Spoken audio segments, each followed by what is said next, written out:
Halo semuanya, balik lagi dengan saya. Hari ini, saya menemukan sebuah cerita yang sangat menarik. Sampai-sampai, saya nggak sabar buat ceritain langsung ke kalian. Kisah ini punya semuanya. Ada sedihnya, ada bahagianya, dan yang pasti, ada pelajaran berharga di dalamnya. Jadi, siapkan cemilan kalian, dan mari kita mulai pembahasannya. Sebelum kita masuk ke ceritanya, aku ajak kalian absen dulu dong. Yuk dukung channel ini dengan cara tekan tombol like dan subscribe sekarang juga. Terus ramaikan kolom komentar di bawah ya. Tulis nama, asal kota, dan ketik hadir. Aku pengen tahu nih, sahabat paling jauh dari kota mana aja? Rumah kami seharusnya menjadi tempat paling aman bagi Alana. Itulah alasan utama mengapa aku bersikeras memanggil guru privat ke rumah daripada mengirim putriku yang berusia 7 tahun itu ke bimbingan belajar di luar. Aku ingin berada dalam jarak jangkau. Aku ingin mendengar tawanya, dan aku ingin memastikan tidak ada hal buruk yang bisa menyentuhnya. Lalu datanglah Bu Sarah. Penampilannya sangat meyakinkan. Dia selalu mengenakan blus rapi dengan rambut disanggul sederhana, memberikan kesan seorang pendidik yang berdedikasi. Kacamata berbingkai perak yang bertengger di hidungnya menambah aura intelektual yang menenangkan. Sarah sangat ahli dalam matematika, subjek yang selama ini menjadi momok bagi Alana. Alana punya potensi besar, Bu Dinda, ujar Sarah di hari pertamanya dengan senyum yang tampak tulus. Hanya saja dia mudah terdistraksi. Matematika butuh ketenangan mutlak. Jika ibu tidak keberatan, bolehkah kami menggunakan kamar belakang? Ruangan itu paling jauh dari kebisingan jalanan. Aku menyetujuinya tanpa curiga. Kamar belakang adalah ruang tamu yang dialihfungsikan menjadi perpustakaan kecil, letaknya di ujung lorong setelah dapur. Memang benar, itu adalah sudut paling sunyi di rumah kami. Minggu-minggu awal berjalan seperti mimpi yang menjadi kenyataan. Nilai Alana merangkak naik, dan Sarah selalu memberikan laporan perkembangan yang mendetail. Aku terbiasa membawakan jus jeruk atau camilan setelah 1 jam sesi les berlangsung. Biasanya, pintu kamar itu selalu terbuka sedikit, menyisakan celah bagiku untuk melihat punggung Alana yang sedang tekun menulis. Namun atmosfer rumah berubah ketika jadwal kerja Randy, suamiku, bergeser. Randy mulai mendapatkan jadwal work from home setiap hari Selasa dan Kamis, hari yang sama dengan jadwal les Alana. Sore itu hujan turun cukup deras. Randy sedang membuat kopi di dapur saat Sarah tiba. Seperti biasa, Sarah menyapa Randy dengan sopan, lalu masuk ke kamar belakang bersama Alana. Aku baru saja akan duduk untuk membaca buku ketika telingaku menangkap suara yang sangat spesifik. Klik, suara logam yang bertemu logam, suara kunci pintu yang diputar dari dalam. Aku mengerutkan kening. Sarah tidak pernah mengunci pintu sebelumnya. Aku menoleh ke arah Randy yang sedang mengaduk kopinya. Dia tampak biasa saja, seolah tidak mendengar suara itu. "Mas, Bu Sarah kok kunci pintu ya?" tanyaku pelan. Randy menangkap bahu tanpa menoleh. Mungkin supaya suara hujan tidak terlalu terdengar, atau mungkin Alana sedang butuh fokus tinggi. Jangan terlalu curiga, Din. Nilai Alana akan bagus. Aku mencoba menerima penjelasan itu, namun rasa penasaran mendorongku untuk berjalan ke lorong belakang dengan dalih ingin mengambil handuk di jemuran dalam. Saat melewati pintu kamar belakang, aku sengaja mencoba memutar gagang pintunya dengan sangat perlahan. Terkunci rapat. Keheningan dari dalam ruangan itu terasa tidak wajar. Tidak ada suara penjelasan Sarah, tidak ada gumaman Alana saat menghitung. Hanya kesunyian yang mencekam. Aku mengetuk pintu perlahan. "Bu Sarah, Alana, ini Mama. Mau tanya apa kalian butuh air tambahan?" Butuh waktu sekitar 5 detik sebelum Sarah menyahut. Suaranya terdengar terlalu tenang, hampir seperti sudah dilatih. "Tidak usah, Bu Dinda. Terima kasih. Alana sedang ujian simulasi mandiri. Saya harus mengunci pintu agar dia merasa sedang berada di ruang ujian yang sesungguhnya. Kalau pintunya terbuka, dia akan terus menoleh keluar setiap kali ada orang lewat." Alasannya sangat logis, sangat profesional. Tapi ketika aku menunduk dan melihat celah di bawah pintu, aku melihat bayangan 2 pasang kaki yang berdiri sangat dekat dengan pintu. Seolah-olah mereka baru saja berdiri di sana, mendengarkan langkah kakiku sejak aku masuk ke lorong. Saat itulah, rasa dingin yang bukan berasal dari hujan mulai merayap di punggungku. Mengapa pintu itu hanya dikunci saat suamiku ada di rumah? Kegelisahan itu tidak hilang saat Sarah pulang malam itu. Justru, ia tumbuh seperti tanaman liar yang merambat di kepalaku. Setiap kali aku menutup mata, aku hanya bisa mendengar suara klik yang tajam itu. Sebuah suara yang seolah-olah memutus aksesku terhadap anak kandungku sendiri di rumahku sendiri. Kamis sore kembali tiba. Langit sedang cerah, tidak ada alasan suara hujan untuk menjadi kambing hitam. Randy duduk di ruang kerja daruratnya di ruang tengah, sibuk dengan Zoom meeting yang sepertinya tidak akan berakhir hingga malam. Tepat pukul 4, rumah berbunyi. Sarah datang dengan senyum tipis yang sama, tas kulit coklat yang sama, dan langkah kaki yang sangat ringan. "Mari Alana, hari ini kita bahas soal pembagian ya," ajak Sarah lembut. Alana tidak menjawab, Ia hanya menunduk dan mengekor di belakang Sarah menuju kamar belakang. Aku sengaja berdiri di dapur, pura-pura mencuci piring sambil menajamkan telinga. Begitu mereka masuk dan pintu tertutup, aku menahan napas. Klik. Suara itu lagi. Penguncian itu terjadi kurang dari 10 detik setelah mereka masuk. Aku segera menoleh ke arah Randy. Dia sedang tertawa menanggapi lelucon rekannya di layar laptop, sama sekali tidak terganggu. Aku berjalan mendekati Randy dan menyentuh pundaknya. "Mas, dia kunci pintu lagi," bisikku. Randy mendongak, wajahnya tampak terganggu karena interupsiku di tengah rapat. "Din, kita sudah bahas ini kemarin kan? Sarah itu guru profesional. Kalau dia merasa itu metode terbaik agar Alana fokus, ya biarkan saja. Alana mengeluh tidak?" "Belum, tapi..." "Nah, kalau Alana tidak mengeluh, berarti tidak ada masalah. Jangan buat drama di saat aku sedang sibuk ya." Randy kembali memakai headphone-nya, memutus percakapan kami secara sepihak. Hati kecilku berteriak, ini bukan soal drama, ini soal insting. Aku berjalan menuju lorong belakang, melangkah sedia mungkin di atas lantai parket. Aku berjongkok di depan pintu kamar itu. Aku ingin mengintip melalui lubang kunci tua yang ada di bawah gagang pintu. Namun saat aku memicingkan mata, kegelapan total yang menyambutku. Seseorang telah menempelkan sesuatu di balik lubang kunci itu. Mungkin isolasi atau mungkin gumpalan kertas. Yang jelas, mereka sengaja memastikan tidak ada mata yang bisa menembus ke dalam. Tiba-tiba, aku mendengar suara Alana. Bukan suara sedang berhitung, melainkan suara bisikan yang sangat pelan, hampir menyerupai isakan yang ditahan. "Tapi, Papa nanti marah kalau tahu." Suara Alana terdengar sangat tipis. Lalu suara Sarah menyahut, lebih rendah lagi. "Papa tidak akan tahu kalau kita diam, Alana. Ini rahasia kita. Ingatkan apa yang saya bilang. Fokus ke sini saja." Darahku serasa berhenti mengalir. Apa maksudnya? Papa tidak akan tahu. Kenapa mereka membawa-bawa nama Randy dalam sebuah rahasia di balik pintu yang terkunci? Aku nyaris saja menggedor pintu itu, jika saja aku tidak mendengar langkah kaki mendekat. Aku segera berdiri dan berbalik, berpura-pura sedang merapikan pajangan di dinding lorong. Randy berdiri di ujung lorong, menatapku dengan kening berkerut. "Kamu sedang apa di situ, Din? Mencuri dengar?" Aku hanya lewat, Mas. Jangan ganggu mereka. Aku mau ke dapur ambil minum," ujar Randy. Saat ia melewatiku, ia menatap pintu kamar belakang itu sejenak. Ada sebuah tatapan yang sulit kuartikan di matanya. Bukan tatapan bingung, melainkan tatapan waspada. Malam itu, saat sesi les berakhir, Sarah keluar dengan wajah segar seolah tidak terjadi apa-apa. Alana langsung berlari ke kamarnya tanpa mencium tanganku seperti biasanya. Aku masuk ke kamar belakang segera setelah Sarah pergi. Aku memeriksa meja belajar. Buku matematika Alana terbuka di halaman 45. Ada coretan angka-angka di sana. Tapi di pojok bawah kertas, aku melihat sesuatu yang aneh. Sebuah gambar kecil yang digambar dengan pensil. Seorang wanita tanpa mulut dan sebuah gembok besar di atas kepalanya. Tanganku gemetar memegang kertas itu. Ini bukan soal fokus belajar. Ini adalah tentang pembungkaman. Perubahan pada diri Alana tidak terjadi dalam satu ledakan besar, melainkan melalui retakan-retakan kecil yang semakin lebar setiap harinya. Putriku yang biasanya ceria dan gemar bercerita tentang teman-temannya di sekolah, kini berubah menjadi bayangan di dalam rumah kami sendiri. Pagi itu, saat aku sedang menyisir rambutnya untuk berangkat sekolah, Alana tiba-tiba berjengit kaget saat tanganku tidak sengaja menyentuh bahunya. "Sayang, kenapa? Mama sakiti kamu?" tanyaku cemas. Alana menggeleng cepat. Matanya menatap ke bawah, menghindari cermin. "Enggak, Mah. Cuma Alana kaget aja." Aku memperhatikan cara dia duduk. Bahunya merosot dan dia seringkali melipat tangannya di depan dada, seolah sedang berusaha mengecilkan dirinya sendiri agar tidak terlihat. Saat aku mencoba memeluknya, tubuhnya terasa kaku seperti kayu. Ini bukan Alanaku. Ini adalah seorang anak yang sedang membawa beban yang tidak seharusnya ia pikul. "Nanti sore les matematika lagi ya sama Bu Sarah?" pancingku. Wajah Alana mendadak pucat. Jarinya mulai memutar-mutar ujung seragamnya dengan gelisah. "Mah, boleh nggak kalau hari ini Alana istirahat dulu? Alana pusing." "Pusing kenapa, sayang? Kalau sakit biar Mama bilang ke Bu Sarah buat libur." Tepat saat itu, Randy masuk ke kamar Alana sambil merapikan dasinya. "Jangan dibiasakan bolos, Din. Matematika itu harus berkelanjutan. Kalau libur sekali, nanti polanya rusak. Alana harus kuat kan? Mau jadi anak pintar seperti Papa?" Randy mengacak rambut Alana. Alana hanya diam. Namun aku melihat jemarinya mencengkram kain roknya begitu kuat hingga buku-buku jarinya memutih.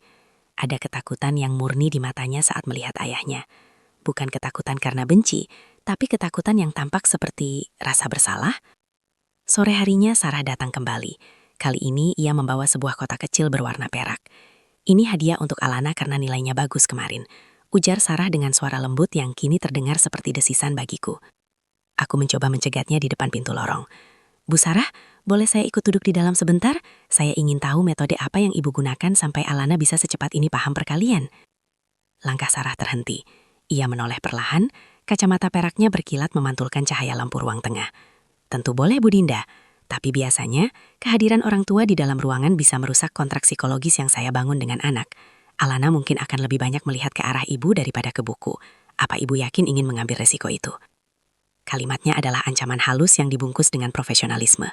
Sebelum aku sempat menjawab, Randy berteriak dari ruang tamu.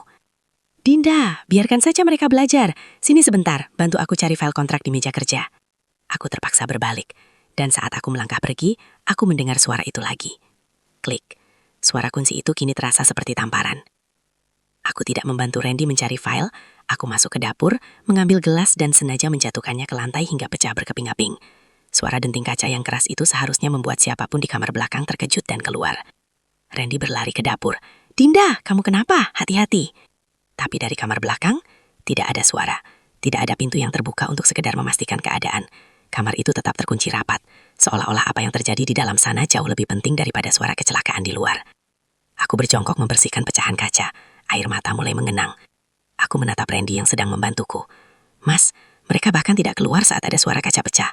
Apa menurutmu itu normal? Randy terdiam sejenak, menatap ke arah lorong belakang, ekspresinya mengeras. Mungkin mereka terlalu fokus, Dinda. Sudah, jangan dibesar-besarkan. Randy beranjak pergi, namun aku sempat melihat tangannya gemetar saat memegang pinggiran meja. Dia menyembunyikan sesuatu.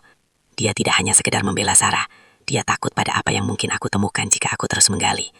Malam itu, setelah sesi les berakhir dan Sarah pulang, aku masuk ke kamar Alana. Dia sudah tertidur, atau setidaknya berpura-pura tidur. Saat aku merapikan selimutnya, aku melihat kotak perak hadiah dari Sarah di atas nakas. Aku membukanya. Di dalamnya bukan mainan atau coklat.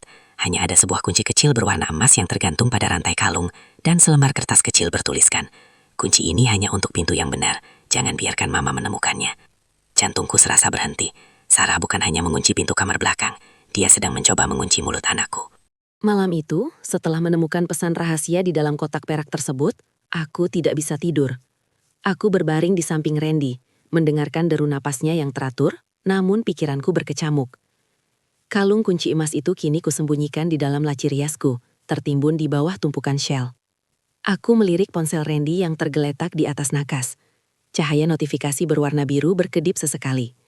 Dengan tangan gemetar, aku meraih ponsel itu. Aku tahu kata sandinya. Tanggal pernikahan kami. Salah. Aku mencoba lagi. Ulang tahun Alana. Salah. Jantungku berdegup kencang. Randy baru saja mengganti kata sandinya. Sejak kapan? Dia tidak pernah merahasiakan apapun dariku sebelumnya. Keesokan paginya, aku mencoba bersikap seolah tidak terjadi apa-apa. Aku menyiapkan sarapan sambil memperhatikan Randy yang tampak sangat terburu-buru. Mas, aku baru ingat, kita belum bayar gaji Bu Sarah bulan ini, ucapku sambil menuangkan kopi. Boleh aku minta nomor rekeningnya? Aku kehilangan kartu namanya. Randy berhenti mengoles mentega pada rotinya. Ia menatapku selama beberapa detik. Terlalu lama untuk pertanyaan sesederhana itu. Oh, aku sudah membayarnya kemarin lewat transfer kilat. Kamu tidak perlu repot, Din. Kenapa buru-buru? Biasanya kan kita bayar tiap tanggal 1, kejarku. Dia bilang sedang butuh uang untuk pengobatan ibunya, jadi aku bayar di muka. Jawab Randy cepat, lalu segera berdiri dan mengambil tas kantornya. Aku ada rapat pagi, jangan menungguku untuk makan siang. Setelah Randy pergi, aku segera bertindak. Aku tidak pergi ke pasar seperti biasanya. Aku menuju ruang kerja Randy di lantai 2. Aku mulai menggeledah tumpukan dokumen, laci, hingga tumpukan struk belanja lama. Aku butuh nama lengkap Sarah. Di kwitansi lah sebelumnya, dia hanya menuliskan Sarah B. Setelah hampir 1 jam mencari, aku menemukan sebuah amplop coklat yang terselip di balik buku agenda lama Randy. Di dalamnya bukan dokumen kantor, melainkan sebuah foto lama yang sudah agak menguning di bagian pinggirnya. Itu adalah foto Randy saat masih kuliah. Di sampingnya, berdiri seorang wanita muda dengan rambut panjang terurai dan senyum yang sangat kukenal. Meskipun tanpa kacamata berbingkai perak dan sanggul rapi, aku mengenali tatapan mata itu. Itu Sarah. Di balik foto itu tertulis sebuah nama, Sarah Puspita, 2012. Maafkan aku atas semuanya. Duniaku serasa bertutar, mereka saling mengenal. Sarah bukan sekadar guru les yang ditemukan Randy lewat aplikasi jasa pendidikan. Dia adalah seseorang dari masa lalu Randy, seseorang yang Randy bawa masuk ke dalam rumah kami, ke dalam kamar belakang, bersama anak kami, dan dia merahasiakan identitas wanita itu dariku. Aku teringat kembali kata-kata Sarah di balik pintu. Papa tidak akan tahu kalau kita diam, Alana. Apa yang mereka sembunyikan? Apakah Randy sedang mencoba menebus kesalahan masa lalunya melalui Sarah? Ataukah Sarah sedang melakukan balas dendam melalui Alana, dan Randy terlalu takut untuk menghentikannya? Tiba-tiba, aku mendengar suara kunci pintu depan terbuka. Randy kembali. Ia pasti tertinggal sesuatu. Aku panik. Aku tidak sempat mengembalikan amplop itu ke tempat asalnya. Aku memasukkan foto itu ke dalam saku dasterku tepat saat langkah kaki Randy terdengar menaiki tangga. Dinda, kamu di dalam? Suaranya terdengar curiga.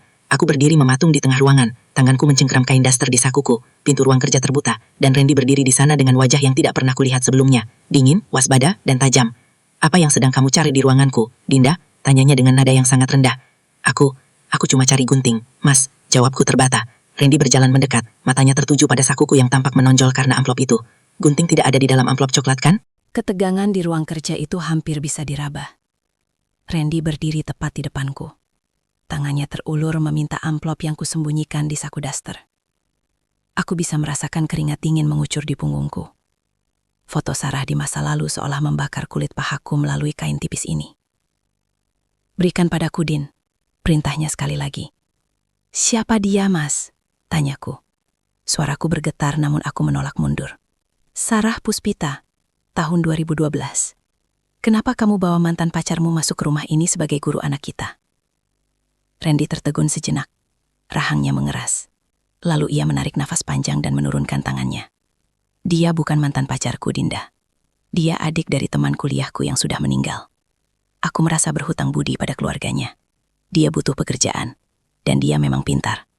Aku tidak bilang padamu karena aku tahu kamu akan bereaksi berlebihan seperti ini. Bereaksi berlebihan? Dia mengunci pintu setiap kali kamu ada di rumah. Dia memberi Alana kunci rahasia dan menyuruhnya diam dari aku. Apa itu reaksi berlebihan? Ceritku. Randy memalingkan wajah. Itu metode belajarnya. Sudah, jangan dibahas lagi. Kembalikan fotonya dan keluar. Ia merebut amplop itu dari tanganku dengan kasar, lalu mengunciku keluar dari ruang kerjanya. Hari itu, komunikasi kami terputus total. Namun, kemarahanku justru berubah menjadi keberanian yang dingin. Aku tidak akan membiarkan esok hari berjalan dengan pola yang sama. Selasa sore tiba lagi. Sesi privat yang mencekam itu akan dimulai. Begitu Sarah datang, aku bersikap sangat manis. Sebuah akting yang membuat perutku mual. Silahkan masuk, Bu Sarah. Alana sudah menunggu. Mas Randy juga ada di dalam. Sedang ada telepon penting katanya. Sarah memberikan anggukan kaku dan masuk ke kamar belakang bersama Alana. Seperti yang sudah kuprediksi, 10 detik kemudian, klik, pintu itu terkunci. Aku tidak lagi mencoba mengintip lewat lubang kunci yang sudah ku tahu tertutup isolasi hitam. Kali ini, aku sudah menyiapkan rencana lain. Pagi tadi, saat Randy pergi, aku telah menempelkan sebuah alat berekam suara kecil yang kuberi secara online di bawah kolong meja belajar Alana. Aku juga mencoba memasang kamera kecil, namun posisi meja yang membelakangi pintu membuat sudut pandangnya terbatas. Aku duduk di dapur, pura-pura menyetrika pakaian, namun telingaku terhubung dengan earbud yang tersambung ke aplikasi perekam di ponselku. Awalnya hanya terdengar suara gesekan kertas, lalu suara Sarah yang berbisik. Sudah di bawah kuncinya, Alana. Sudah, Bu. Suara Alana terdengar ketakutan. Bagus. Ingat, pintu ini terkunci karena di luar tidak aman. Papa ada di luar, kan? Papa tidak boleh tahu kalau kita sedang berlatih. Kalau Papa tahu, nanti Papa akan pergi lagi seperti dulu. Jantungku berdegup kencang. Pergi lagi seperti dulu. Apa maksudnya? Tapi Bu Guru, Alana takut. Alana nggak mau buka laci itu lagi. Isak Alana pelan. Buka saja. Lihat isinya. Itu semua punya Papa, kan? Dia yang memberikan itu untuk disimpan di sini. Kamu mau jadi anak kesayangan Papa, kan? Aku tersentak. Aku melepaskan earbudku. Pikiranku berputar hebat. Laci. Di kamar belakang hanya ada satu lemari tua dengan laci di bagian bawah yang terkunci permanen sejak kami pindah. Aku selama ini mengira kuncinya hilang. Ternyata, kunci emas yang diberikan Sarah pada Alana adalah kunci laci itu. Randy tidak hanya membawa Sarah masuk. Randy menggunakan kamar itu, dan mungkin Alana, untuk menyimpan sesuatu yang tidak boleh ku ketahui. Aku berdiri, meninggalkan setrikaan yang masih panas. Aku tidak bisa menunggu sesi ini berakhir. Persetan dengan kontrak psikologis atau alibi Randy. Aku berjalan menuju lorong belakang dengan langkah mantap. Saat melewati ruang kerja Randy, aku melihatnya sedang berdiri di ambang pintu, menatapku dengan mata yang penuh ancaman. Mau kemana, Dinda? Tanyanya dingin. Mau mengakhiri sandiwara ini, Mas? Jawabku. Aku berlari menuju kamar belakang, dan mulai menggedor pintu itu sekuat tenaga. Buka. Sarah, buka pintunya. Alana, Keluar sekarang. Keheningan menyambut gedoranku. Lalu terdengar suara benda berat yang digeser. Mereka sedang memindahkan furnitur untuk menghalangi pintu. Mas Randy, tolong bantu aku buka pintu ini, teriakku. Pada Randy yang masih berdiri diam di ujung lorong. Randy tidak bergerak. Ia justru tersenyum tipis. Sebuah senyuman yang membuat bulu kuduku berdiri. Sudah kubilang jangan diganggu, Dinda. Mereka sedang sibuk. Gedoranku di pintu kayu itu tidak membuahkan hasil. Suara furnitur yang bergeser di dalam terdengar seperti benteng yang sedang dibangun untuk memisahkanku dari Alana. Di ujung lorong, Randy masih berdiri dengan ketenangan yang mengerikan, seolah-olah ia sedang menonton pertunjukan yang sudah ia ketahui akhirnya. "Buka, Sarah. Kalau tidak, aku lapor polisi," teriakku. Suaraku pecah karena panik.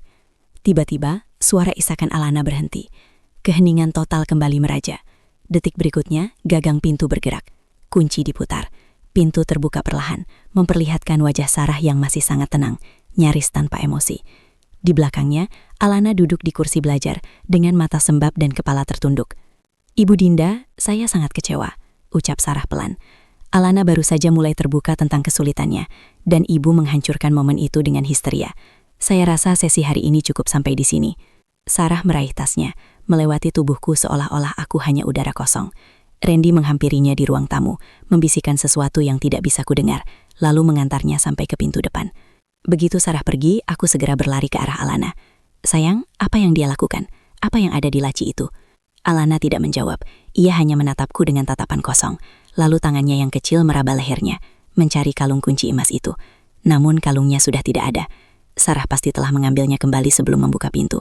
Aku teringat alat perekam di bawah meja. Sambil berpura-pura merangkul Alana, tanganku merogoh kolong meja. Aku mengambil alat kecil itu dan segera masuk ke kamar mandi, mengunci pintu. Aku butuh mendengar sisa percakapan mereka. Aku memasang earbud dan menekan tombol play. Suara gesekan kertas. Isakan Alana. Suara Sarah. "Papa tidak akan tahu kalau kita diam, Alana." Lalu tiba-tiba muncul suara denging statis yang sangat keras. Bzz, bzz, bzz, bzz, bzz, bzz, bzz, bzz. Rekamannya terputus, tepat saat Sarah mulai berbicara tentang isi laci. Aku mencoba memajukan durasinya, tapi yang terdengar hanyalah keheningan digital. Ada yang sengaja memutus sinyalnya, atau lebih buruk lagi, ada alat pengacak sinyal, jammer, di dalam kamar itu. Aku keluar dari kamar mandi dengan perasaan mual. Di ruang tengah, Randy sedang duduk di sofa, memegang ponselku. Jantungku mencelos. Aku lupa membawa ponselku masuk ke kamar mandi. "Mencari ini, Dinda?" tanya Randy sambil mengangkat ponselku. Wajahnya tidak lagi dingin, tapi penuh dengan kekecewaan yang dibuat-buat. "Aku tidak menyangka kamu sampai memasang alat penyadap di rumah sendiri. Kamu sudah tidak sehat secara mental. Kamu butuh istirahat. Apa yang kamu sembunyikan di laci itu, Mas? Dan kenapa rekamannya terputus?" Randy berdiri, melangkah mendekatiku, hingga jarak kami hanya beberapa senti. "Tidak ada laci rahasia. Kamu hanya berhalusinasi karena terlalu banyak menonton film detektif. Aku sudah menghapus aplikasi perekam itu dari ponselmu. Jangan coba-coba lagi, atau aku akan membawa Alana pergi ke rumah ibuku, agar dia tidak perlu melihat ibunya yang sedang paranoid." Ancaman itu menghantamku telak. Membawa Alana pergi adalah mimpi buruk terbesarku. "Sekarang, masuk ke kamar dan tidur," perintah Randy. "Besok aku akan mencopot semua pintu di rumah ini, kalau itu bisa membuatmu berhenti merasa curiga. Tapi jangan harap kamu bisa mengganggu Sarah lagi. Dia satu-satunya orang yang bisa membuat Alana patuh." Malam itu, aku berbaring di tempat tidur, terjepit di antara rasa takut dan kemarahan. Randy menguasai ponselku, menguasai akses ke pintu, dan sekarang ia mengancam akan mengambil anakku. Namun, di tengah keputusasaan itu, aku menyadari sesuatu. Jika Randy begitu bersikeras menghapus rekaman itu dan melabeliku paranoid, berarti apa yang ada di balik pintu terkunci itu jauh lebih besar daripada sekedar perselingkuhan masa lalu. Saat Randy terlelap, aku bangkit perlahan. Aku tidak butuh ponsel atau alat perekam. Aku teringat pada Alana. Jika Sarah mengambil kunci emas itu, pasti ada kunci cadangan di suatu tempat. Dan aku tahu satu tempat yang belum pernah diperiksa oleh siapapun di rumah ini. Kotak perkakas Randy yang selalu terkunci di gudang samping kamar belakang. Suasana rumah terasa seperti karet yang ditarik maksimal, siap putus kapan saja.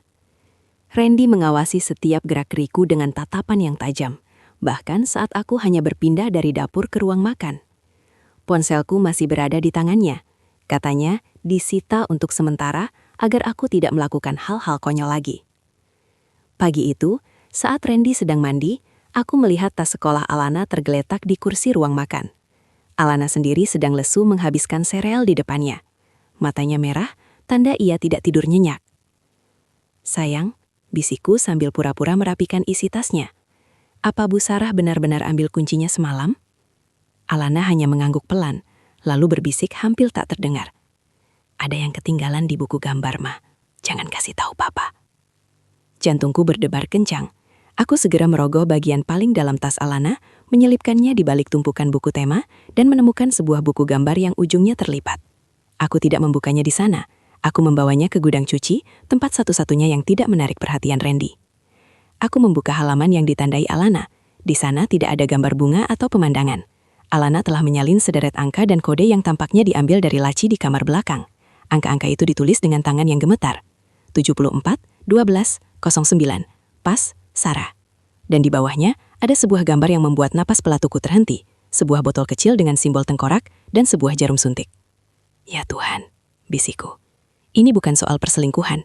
Ini soal medis, atau lebih buruk lagi, soal obat-obatan terlarang. Apakah Randy menggunakan Sarah untuk menyembunyikan sesuatu yang berbahaya di rumah kami? Atau apakah mereka sedang melakukan sesuatu pada Alana? Aku memeriksa balik kertas itu. Ada sesuatu yang keras tertempel di sana menggunakan isolasi bening, sebuah micro SD. Alana pasti telah menemukannya di dalam laci itu dan berhasil menyembunyikannya sebelum Sarah menyadarinya. Aku tidak punya ponsel atau laptop untuk membuka kartu ini. Randy telah mengunci semuanya. Namun aku teringat pada televisi di ruang belakang yang memiliki slot USB dan pembaca kartu. Aku harus menunggu Randy berangkat kerja. Pukul 9, Randy akhirnya keluar rumah. Ia mengunci pintu pagar dari luar, sebuah tindakan yang belum pernah ia lakukan sebelumnya. Aku terkurung di rumahku sendiri. Tapi bagiku, ini adalah kesempatan. Aku berlari ke ruang belakang, memasukkan micro SD itu ke dalam adaptor, dan mencolokkannya ke televisi. Layar besar itu menyala, menampilkan beberapa folder tanpa nama. Aku membuka salah satunya. Isinya adalah rekaman CCTV, bukan dari rumah ini, melainkan dari sebuah laboratorium atau klinik kecil. Di dalam video itu aku melihat Randy, 10 tahun yang lalu, sedang berdebat hebat dengan seorang pria tua dan Sarah muda. Mereka tampak sedang mengerjakan sesuatu yang ilegal. Lalu sebuah dokumen muncul di layar. Itu adalah sertifikat kematian seseorang bernama Andra Puspita, kakak Sarah yang disebutkan Randy. Penyebab kematiannya, gagal jantung akibat malpraktik dalam uji coba obat. Sekarang semuanya masuk akal. Randy terlibat dalam kematian kakak Sarah. Sarah tidak berada di sini untuk mengajar Alana. Sarah berada di sini untuk memeras Randy. Atau mungkin mereka berdua sedang mencoba melanjutkan eksperimen gila itu menggunakan fasilitas tersembunyi di bawah lantai kamar belakang kami. Tiba-tiba, suara alarm di rumah berbunyi. Panel kontrol di dekat pintu masuk menunjukkan bahwa pintu pagar telah dibuka kembali. Randy pulang. Dia tidak berangkat kerja. Dia hanya berputar di blok depan untuk memancingku bergerak. Layar televisi masih menyala besar, menampilkan wajah Randy di masa lalu. Aku mencoba mematikan televisinya, tapi remote-nya entah di mana. Suara langkah kaki Randy yang berat mulai terdengar di teras depan. Dinda, aku tahu kamu sedang menontonnya. Teriaknya dari luar. Panik menyergapku seperti ombak pasang. Layar televisi 50 inci di depanku masih memajang wajah Randy yang lebih muda. Berdiri di sebuah laboratorium suram dengan latar belakang botol-botol kimia. Suara kunci pintu depan yang diputar terdengar seperti bunyi vonis mati. Dinda, matikan televisinya sekarang! Teriak Randy dari ruang tamu. Langkah kakinya mendekat dengan cepat, berat dan mengancam. Aku tidak bisa menemukan remote-nya. Dalam keputusasaan, aku menarik kabel daya televisi itu hingga putus dari stop kontak. Layar mendadak hitam, namun ruangan itu masih dipenuhi sisa-sisa ketegangan yang menyesakan. Randy muncul di ambang pintu ruang belakang. Napasnya memburu, wajahnya merah padam. Ia melihat kabel televisi yang menjuntai di tanganku, lalu beralih ke micro SD yang masih tertancap di slot adaptor. Kamu tidak seharusnya melihat itu, Dinda. Ucapnya dengan suara yang rendah dan sangat berbahaya. Itu urusan masa lalu yang sudah terkubur. Terkubur? Suaraku meninggi, bergetar karena amarah. Kakak Sarah mati karena eksperimenmu, Randy. Dan sekarang kamu membawa wanita itu ke sini. Apa yang kalian lakukan di kamar belakang? Apa yang kalian berikan pada Alana? Randy melangkah maju. Namun aku mundur hingga terbentur meja. Kami tidak menyakiti Alana. Kami justru sedang mencoba melindunginya. Alana membawa gen yang sama dengan Andra. Jantungnya lemah, Dinda. Kamu saja yang terlalu sibuk sampai tidak sadar dia sering sesak nafas. Aku terpaku. Alana, jantung lemah. Selama ini aku mengira dia hanya mudah lelah karena tekanan belajar. Sarah punya formula yang dikembangkan kakaknya sebelum meninggal. Lanjut Randy. Kini suaranya melembut namun tetap menekan. Itu bukan les matematika. Itu adalah terapi. Sarah sedang memberikan dosis penguat yang tidak bisa kita dapatkan di rumah sakit manapun. Kunci pintu itu untuk melindungi kita semua dari hukum. Kalau orang tahu aku menyimpan obat ilegal di sini, kita semua hancur. Bohong, teriakku. Kalau itu untuk mengobati Alana, kenapa kalian menyembunyikannya dariku? Kenapa Alana ketakutan? Kenapa ada gambar tengkorak di buku gambarnya? Randy terdiam sejenak. Matanya melirik ke arah tas sekolah Alana yang tergeletak di lantai. Karena Sarah punya syaratnya sendiri. Dia membantuku mengobati Alana, tapi dia juga ingin aku membayar hutang nyawa kakaknya.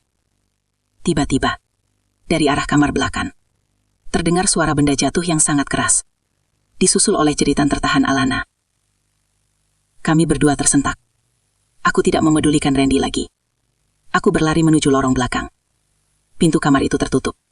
Tapi kali ini tidak terdengar suara kunci. Aku menendang pintu itu hingga terbuka. Di dalam, Sarah berdiri mematung di samping meja belajar. Wajahnya yang biasanya tenang kini tampak pucat pasi. Di tangannya, ia memegang sebuah jarum suntik yang isinya sudah kosong setengah. Alana tergeletak di lantai. Tubuhnya kejang-kejang kecil dengan mata yang berputar ke atas. Di sampingnya, laci rahasia itu terbuka lebar, memperlihatkan tumpukan botol tanpa label, dan tumpukan uang tunai yang sangat banyak. Sarah, apa yang kamu lakukan? Teriak Randy yang muncul di belakangku. Dosisnya tidak sengaja masuk terlalu banyak, Randy. Bisik Sarah. Tangannya gemetar hebat. Dia terus melawan. Dia tidak mau diam. Aku hanya ingin dia tenang, agar aku bisa menyuntikannya. Aku tidak mendengarkan perdebatan mereka. Aku menerjang ke arah Alana, mendekap tubuh kecilnya yang terasa dingin. Alana, sayang, bangun. Lihat Mama. Sarah mundur perlahan menuju jendela yang terbuka. Ini bukan salahku. Kamu yang memaksaku bekerja cepat, Randy. Kamu yang ingin dia sembuh secara instan, agar istrimu tidak curiga. Saat itulah, aku menyadari kebenaran yang lebih mengerikan. Ini bukan soal pengobatan. Ini adalah soal menutupi jejak malpraktik masa lalu, dengan melakukan malpraktik baru di masa sekarang. Dan Alana bukanlah pasien bagi mereka. Dia adalah kelinci percobaan untuk menebus dosa masa lalu ayahnya. Panggil ambulan, Randy, teriakku, sambil memeluk Alana. Sekarang, Randy terpaku, melihat anaknya yang mulai membiru di pelukanku, dan Sarah yang siap melompat keluar jendela. Dia harus memilih, reputasinya, atau nyawa putrinya. Hawa dingin menyergap kamar belakang, bukan karena hujan, melainkan karena maut yang seolah baru saja mengetuk pintu. Alana masih kejang di pelukanku, bibirnya mulai membiru, dan napasnya terdengar pendek-pendek seperti tercekik. "Randy, panggil ambulans!" teriakku lagi, suaranya parau hingga tenggorokanku terasa berdarah. Randy masih terpaku. Di matanya aku melihat sebuah kalkulasi yang keji. Jika ambulans datang, polisi akan menyusul. Jika polisi datang, laci rahasia itu akan digeledah, dan karir serta kebebasannya akan berakhir di balik jeruji besi. "Kita tidak bisa panggil ambulans, Dinda. Mereka akan menangkap kita semua." Randy berteriak balik, suaranya pecah oleh kepanikan yang egois. "Bawa dia ke mobil, aku tahu dokter klinis yang bisa tutup mulut." "Dia bisa mati di jalan, Randy. Kamu gila." Sementara itu, Sarah melihat celah. Ia bergerak menuju laci rahasia, meraup tumpukan uang tunai dan beberapa botol obat ke dalam tasnya. Ia tidak lagi peduli pada Alana, ia hanya peduli pada pelariannya. "Mau kemana kamu?" Aku melepaskan satu tanganku dari Alana dan menyambar kaki Sarah hingga ia jatuh tersungkur. Uang berhamburan di lantai. "Lepaskan aku! Pria ini yang mengajakku! Dia yang menjamin semuanya aman!" jerit Sarah sambil menendang bahuku. Randy bukannya menolong Alana, ia malah sibuk memunguti botol-botol obat yang berhamburan, mencoba menghilangkan barang bukti. Saat itulah amarahku meledak melampaui rasa takut. Insting seorang ibu mengambil alih seluruh kesadaranku. Aku meraih vas bunga berat di atas meja belajar dan menghantamkannya ke arah jendela kaca hingga hancur berkeping-keping. Suara pecahan kaca yang memekakkan telinga itu bergema ke seluruh kompleks perumahan. "Tolong! Pembunuhan! Kebakaran!" Aku berteriak sekuat tenaga melalui jendela yang pecah. "Dinda, diam!" Randy menerjangku, mencoba membekap mulutku. Kami bergumul di atas lantai yang penuh pecahan kaca. Randy mencengkram leherku, matanya gelap penuh kegilaan. "Kamu akan menghancurkan hidupku, Dinda. Kamu akan membuatku membusuk di penjara. Hidupmu sudah hancur sejak kamu membiarkan wanita ini menyentuh anakku." Aku berhasil menendang perutnya dengan sisa tenagaku. Di luar, suara gonggongan anjing tetangga mulai bersahutan. Lampu-lampu rumah sebelah menyala. Aku mendengar suara Pak RT dan beberapa warga berteriak menanyakan apa yang terjadi. Sarah, yang melihat situasi tidak lagi terkendali, nekat melompat keluar melalui jendela yang pecah, tidak peduli dengan luka sayatan kaca di lengannya. Ia menghilang ke dalam kegelapan kebun belakang tepat saat pintu depan rumah kami didobrak paksa oleh warga. "Di sini, tolong anak saya!" teriakku saat warga mulai masuk ke lorong. Randy pucat pasi. Ia berdiri mematung di samping laci yang terbuka lebar, monumen bagi segala kebohongannya. Ia tidak bisa lari lagi. Saat warga dan 2 orang petugas keamanan masuk ke kamar, mereka melihat pemandangan yang mengerikan. Seorang ibu yang memeluk anaknya yang kejang, seorang ayah yang dikelilingi botol obat ilegal dan uang tunai, serta ruangan yang berantakan seperti medan perang. "Panggil ambulans, cepat!" teriak Pak RT saat melihat kondisi Alana. Aku tidak melepaskan dekapan Alana sedikit pun. Aku berbisik di telinganya. "Tahan sayang, Mama di sini. Pintunya sudah terbuka. Mama tidak akan biarkan siapapun menguncinya lagi." Saat petugas medis masuk dan mengambil alih Alana, aku melihat Randy diserak oleh warga keluar. Ia tidak melawan. Ia hanya menatapku dengan kebencian. Namun di mataku, dia bukan lagi suamiku. Dia hanyalah sisa-sisa kotoran yang harus dibuang dari rumah ini. Bau karbol rumah sakit yang tajam menjadi aroma pertama yang kuhirup selama 3 hari berturut-turut.